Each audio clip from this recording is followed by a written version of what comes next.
জীবনে আমরা তখনই এগিয়ে যেতে পারবো যখন আমরা মনে মনে এটা ভাববো যে কাল যেটা করব সেটা কাল নয় আজকেই করব, আর যেটা আজকে করব সেটা এক্ষুনি করে ফেলো।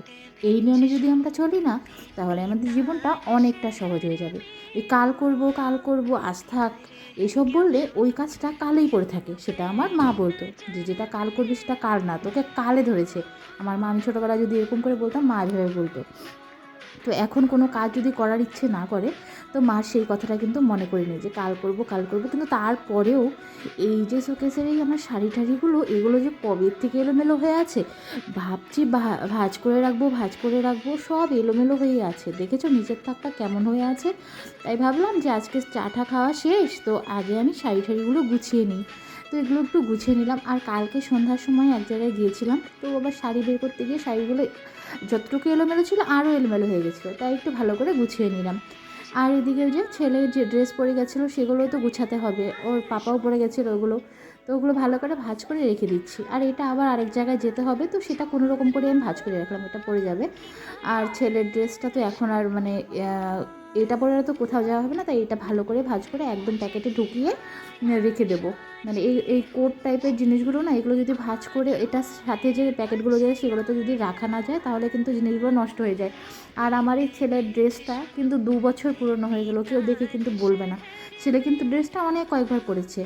ব্যাস গোছানো গাছানো শেষ, তারপরে ভাবলাম যে না, এখন তো আর দেরি করে লাভ নেই, ঘর দোরটা মুছে নিই। আর অনেক কয়েকদিন থেকে না, মানে প্রত্যেক দিন তো কাপড় চোপড় ধুচ্ছি, কিন্তু বেশ কয়েকদিন হয়ে গেলো ঘরের পর্দা টর্দা এইসব কিছু ধুই না।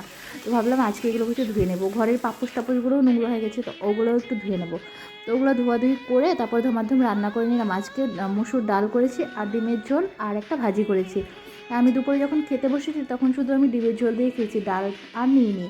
তো খাওয়া দাওয়া খাচ্ছি আর ভাবছি, বিশ্বাস করবো সারাটা দিন কাজ করতে করতে না আর ইচ্ছে করে না, মাঝে মধ্যে মনে হয় যে একটু রেস্ট করি, আর ভালো লাগে না। আর শুধু খালি আগের কথাগুলো মনে পড়ে। বসে থাকতাম, মা কত কাজ করে দিত, সব কাজ মানে খাবার মুখের সামনে এনে তুলে ধরতো। এখন তো নিজে রান্না করো খাও। আর দেখো ঘরের মধ্যে একটা বিড়াল ঢুকেছিল, ভাবলাম ভিডিও করব, ও বাবা মোবাইলটা যেই সামনে নিয়েছি ও তো খুব ভয়ে পালাচ্ছে, বলে যে না আমি পালাই বাবা, আর এখানে থাকা যাবে না। তারপর উঠতে আমি যখন শুয়েছিলাম, তো যখন ভাবলাম যে উঠেই যখন পড়েছি, যাই যেগুলো কাপড় চোপড় শুকিয়ে গেছে সেগুলো নিয়ে আসি। মানে অর্ধেক শুকিয়েছে যেগুলো সকালে ধুয়ে দিয়েছি, আর যেগুলো একটু বেলা হয়ে গেছে ধুতে ধুতে সেগুলো শুকাইনি, ওই যে পর্দা এগুলো কিছু শুকাইনি। তো আগে শুকনো জিনিসগুলো নিয়ে যাচ্ছি। দেখছো কতগুলো কাপড় চোপড় ধুয়েছি।